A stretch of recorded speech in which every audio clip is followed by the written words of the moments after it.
ಪ್ರಿಯ ವೀಕ್ಷಕರೇ ನಮಸ್ಕಾರ. ನಮ್ಮ ಹಳ್ಳಿ ಸುದ್ದಿ ಯೂಟ್ಯೂಬ್ ಚಾನೆಲ್ಗೆ ಸ್ವಾಗತ. ಈ ಜಿಲ್ಲೆಗಳ ಯಜಮಾನಿಯರ ಖಾತೆಗೆ ಒಟ್ಟಿಗೆ 2 ತಿಂಗಳ 4,000 ರೂಪಾಯಿ ಗೃಹಲಕ್ಷ್ಮಿ ಹಣ ಜಮೆಯಾಗಿದೆ. ಯಾವ ಜಿಲ್ಲೆಗೆ ಜಮೆಯಾಗಿದೆ ಇವತ್ತಿನ ವಿಡಿಯೋದಲ್ಲಿ ತಿಳ್ಕೊಳ್ಳೋಣ. ಅದಕ್ಕೆ ಮೊದಲು ನೀವು ನಮ್ಮ ಚಾನಲ್ಗೆ ಸಬ್ಸ್ಕ್ರೈಬ್ ಆಗಿಲ್ಲ ಅಂತಂದರೆ ಈ ಕೂಡ ಸಬ್ಸ್ಕ್ರೈಬ್ ಮಾಡಿಕೊಡಿ. ಹಾಗೆ ಪಕ್ಕದಲ್ಲಿರುವಂಥ ಬೆಲ್ ಐಕಾನ್ ಕ್ಲಿಕ್ ಮಾಡೋದನ್ನು ಯಾವುದೇ ಕಾರಣಕ್ಕೂ ಮರಿಬೇಡಿ. ಜೂನ್ ತಿಂಗಳಿನ 11ನೇ ಕಂತು ಹಾಗೂ ಜುಲೈ ತಿಂಗಳ 12ನೇ ಕಂತಿನ ಹಣ ಇನ್ನೂ ಸಹ ಮಹಿಳೆಯರ ಖಾತೆಗೆ ಜಮೆಯಾಗಿಲ್ಲ. ರಾಜ್ಯದಲ್ಲಿ ಚುನಾವಣೆ ನೀತಿ ಸಂಹಿತೆ ಜಾರಿಯಾಗಿದೆ ಕಾರಣ ಹಣ ಜಮೆಯಾಗೋಕೆ ವಿಳಂಬವಾಗಿದೆ ಅಂತ ಹೇಳಲಾಗಿದೆ. ಸಿಎಂ ಸಿದ್ದರಾಮಯ್ಯ ನೇತೃತ್ವದ ಕಾಂಗ್ರೆಸ್ ಸರ್ಕಾರವು ಮಹಿಳಾ ಸಬಲೀಕರಣಕ್ಕಾಗಿ ಜಾರಿಗೆ ತಂದ ಯೋಜನೆ ಗೃಹಲಕ್ಷ್ಮಿ ಯೋಜನೆ.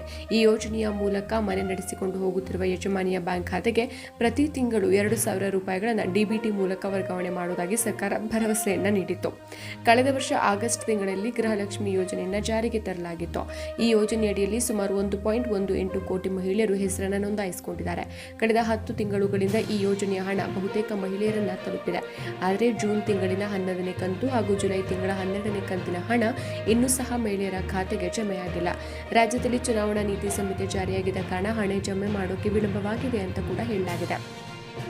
ಏಪ್ರಿಲ್ ತಿಂಗಳಲ್ಲಿ ಲೋಕಸಭಾ ಚುನಾವಣೆ ನಡೆದು ಮೇ ತಿಂಗಳಲ್ಲಿ ಫಲಿತಾಂಶ ಸಹ ಹೊರಬಂದಿತ್ತು. ರಾಜ್ಯದಲ್ಲಿ ಚುನಾವಣಾ ನೀತಿ ಸಂಹಿತೆ ಜಾರಿಯಾಗಿದ್ದ ಕಾರಣ 11 ಮತ್ತು 12ನೇ ಕಂತಿನ ಹಣ ಬಿಡುಗಡೆ ಆಗುವುದರಲ್ಲಿ ತಡವಾಗಿದೆ ಅಂತ ಹೇಳಲಾಗಿದೆ. ಈ ಬಗ್ಗೆ ಮಾತನಾಡಿರುವ ಮಹಿಳಾ ಮತ್ತು ಮಕ್ಕಳ ಕಲ್ಯಾಣ ಇಲಾಖೆ ಸಚಿವೆ ಲಕ್ಷ್ಮಿ ಹೆಬ್ಬಾಳ್ಕರ್, ಮೊದಲ ಹಂತದಲ್ಲಿ 11 ಮತ್ತು 12ನೇ ಕಂತಿನ ಹಣ ನಾಳೆಯೇ ಕೆಲ ಜಿಲ್ಲೆಯ ಮಹಿಳೆಯರಿಗೆ ಬಿಡುಗಡೆ ಆಗಲಿದೆ ಅಂತ ತಿಳಿಸಿದ್ದಾರೆ. ಜುಲೈ ತಿಂಗಳು ಮುಗಿಯೋದ್ರೊಳಗೆ ರಾಜ್ಯದ ಎಲ್ಲ ಮಹಿಳೆಯರಿಗೂ ಗೃಹಲಕ್ಷ್ಮಿ ಯೋಜನೆಯ 11 ಮತ್ತು 12ನೇ ಕಂತಿನ ಹಣ ಒಟ್ಟಾಗಿ ಅಂದರೆ 4,000 ಡಿಬಿಟಿ ಮೂಲಕ ವರ್ಗಾವಣೆ ಆಗಲಿದೆ ಅಂತ ಹೇಳಿದ್ದಾರೆ.